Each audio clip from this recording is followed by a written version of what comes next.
పాకిస్తాన్ సైన్యానికి సింహ స్వప్నం ఎవరి మజీద్ బ్రిగేడ్ ఎందుకంత పవర్ఫుల్? పాకిస్తాన్లో మరోసారి తిరుగుబాటు మంటలు రేగుతున్నాయి. బలోచిస్తాన్ ప్రాంతంలో జరుగుతున్న వరుస దాడులు ఇప్పుడు అంతర్జాతీయంగా హాట్ టాపిక్ గా మారాయి. పాకిస్తాన్లో మరోసారి తిరుగుబాటు మంటలు రేగుతున్నాయి. బలోచిస్తాన్ ప్రాంతంలో జరుగుతున్న వరుస దాడులు ఇప్పుడు అంతర్జాతీయంగా హాట్ టాపిక్ గా మారాయి. తాజా బలోచ్ లిబరేషన్ ఆర్మీ చేపట్టిన ఆపరేషన్ హీరో 2.0 పాకిస్తాన్ రక్షణ వ్యవస్థలోని లొసుగులను బయటపెట్టింది. బలోచ్ పోరాట యోధులు ఒక్కసారిగా పలు నగరాలపై విరుచుకుపడి పోలీస్ ఆర్మీ పోస్టులను తమ ఆధీనంలోకి తెచ్చుకోవడంతో పాక్ సైన్యం దిక్కుతోచిన స్థితిలో వెనక్కి తగ్గాల్సి వచ్చింది. ఈ భారీ ఆపరేషన్లో బలోచ్ ఆర్మీకి చెందిన 3 ప్రధాన యూనిట్లు మజీద్ బ్రిగేడ్, ఫతే స్క్వాడ్, ఎస్టీఓస్ కలిసి పనిచేశాయి. అయితే వీటన్నింటిలో అత్యంత భయంకరమైనది మజీద్ బ్రిగేడ్. ఈ దళం తన ఆత్మాహుతి దాడులతో పాక్ సైన్యానికి నిద్ర లేకుండా చేస్తుంది. ఈ ఆపరేషన్లో మహిళా పోరాట యోధులు కూడా కీలక పాత్ర పోషించారు. హవా బలోచ్, ఆసిఫ్ మంగల్ అనే మహిళా ఫిరాయిదులు బాంబులతో నింపిన వాహనాల ద్వారా గ్వాదర్ మరియు నుష్కిలోని ISI మరియు CTD స్థావరాలపై దాడులు చేశారు.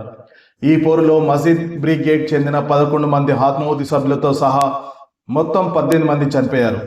కాగా అమెరికా 2025లోనే మజీద్ బ్రిగేడ్ ను అంతర్జాతీయ ఉగ్రవాద సంస్థగా ప్రకటించిన విషయం తెలిసిందే. పాకిస్తాన్ సైన్యం ఈ పేరు వింటేనే గజగజ వణికిపోయే ఈ మజీద్ బ్రిగేడ్ 2011లో ఏర్పడింది. ఇది బలోచ్ ఆర్మీలోని ఒక ప్రత్యేక విభాగం. వీరి ప్రధాన లక్ష్యం ఆత్మాహుతి దాడుల ద్వారా శత్రువును దెబ్బతీయడం. 2020లో కరాచీ స్టాక్ ఎక్స్చేంజ్ మీద దాడి, 2024లో కరాచీ విమానాశ్రయం బయట ఆత్మాహుతి దాడి, ఇలాంటి అనేక భారీ దాడుల వెనుక ఈ బ్రిగేడ్ హస్తం ఉంది. అయితే ఈ బ్రిగేడ్ కి ఆ పేరు వెనుక ఒక చరిత్ర ఉంది. ఇది ఇద్దరు అన్నదమ్ములకు గుర్తుగా ఇది ఏర్పడింది.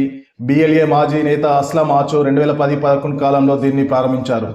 మజీద్ లంగోవ్ సీనియర్, మజీద్ లంగోవ్ జూనియర్ అనే ఇద్దరు అన్నదమ్ముల గుర్తుగా దీనికి ఆ పేరు పెట్టారు. 1974లో అప్పటి పాక్ ప్రధాని జుల్ఫికర్ అలీ భుట్టోపై దాడికి ప్రయత్నించి ప్రాణాలు కోల్పోయారు. 2010లో పాక్ భద్రతా దళాల ఆపరేషన్లో మరణించారు. వారి త్యాగాలకు గుర్తుగానే ఈ ఆత్మాహుతి దళాన్ని ఏర్పాటు చేశారు. ప్రస్తుతం ఈ బ్రిగేడ్ చేస్తున్న దాడులు పాకిస్తాన్ సైన్యాన్ని, పాకిస్తాన్ ప్రభుత్వాన్ని ఉక్కిరిబిక్కిరి చేస్తున్నాయి.